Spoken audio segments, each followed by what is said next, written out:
Entry 5. Life After the Dark Night of the Soul.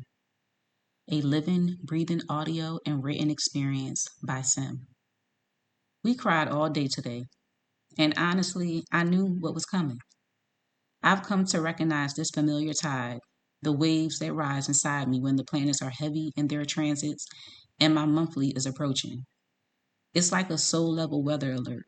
Buckle the fuck up, because a major purge is moving through my system. And in those moments, I have a choice.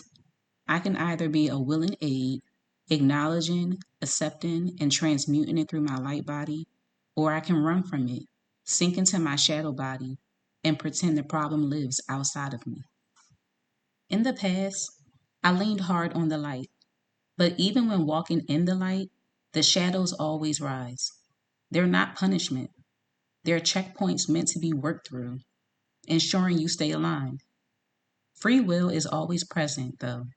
You can get stuck in the loop, circling your shadows, keeping yourself the fuck stuck. That's what I've learned. And when I say I went through every emotion imaginable, I mean every single one. Each emotion carried its own story, its own lie, its own truth, its own lesson. I had to face them all to heal. Being highly sensitive means emotions aren't just emotions. They're layered and magnified, like living each feeling at 1,000 times the intensity. The complexity of the emotions can overlap, leaving you unsure of where your emotions begin and where someone else ends. Looking back on my life, I can see how journaling has always been my anchor. From the time I had that little diary with a lock and key, not secure at all, but it made me feel like my secrets were safe. Writing was my safe place. As I grew older, it became more than storytelling. It became medicine. I started writing with intention, weaving magic, working on shadows, calling in clarity. Writing became my ritual of comfort, resolve, acceptance, and peace. I just finished another journal recently. Closing those last pages always fills me with pride. Proof that no matter how much I've evolved, I've never abandoned this part of me. The part of me that's always willing to lean in and show up for myself. As I wrote that final entry, I kissed the book and whispered my gratitude as I always do. Then Spirit nudged me to skim back through older pages. I found one where I had begged my guides, help me flow with ease in my decisions, help me find my rhythm, help me release with grace and call in energy with trust. Reading it cracked me open again. Entry after entry, I saw myself surrendering, naming every emotion, honoring every ache, pouring my heart out while trusting that somehow I would make it through. And even when I didn't have a plan, I affirmed, this too is manifestation. I finally understand what this wave of emotions rushing through me really means. I am safe, yet my nervous system still needs some convincing. For the first time in my life, I feel like I can lay down the old belief that the other shoe must drop, that something is bound to go wrong. I can set aside survival mode, the constant hum of fight or flight, and still, even here, in the heart of one of my greatest dreams, living inside of a manifestation I once begged the universe for, I catch myself wondering if something isn't right. That's when it hit me. I've been carrying the heartbreak of things never work out for me, the wound of not trusting myself enough to fully lean into ease.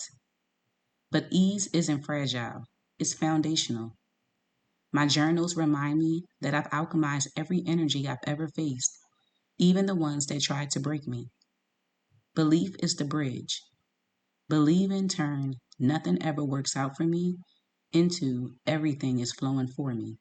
Believing carried me into ease, into the knowing that I am safe, and I am proud to possess the tools to transmute this belief and claim safety as my sovereignty. And maybe that's the truth of the manifestation journey. It isn't only the moment you arrive at your dream, it's the practice of believing through the waves, of surrendering the old narratives, of choosing again and again to let yourself be held by the current of your desires. That was a revelation.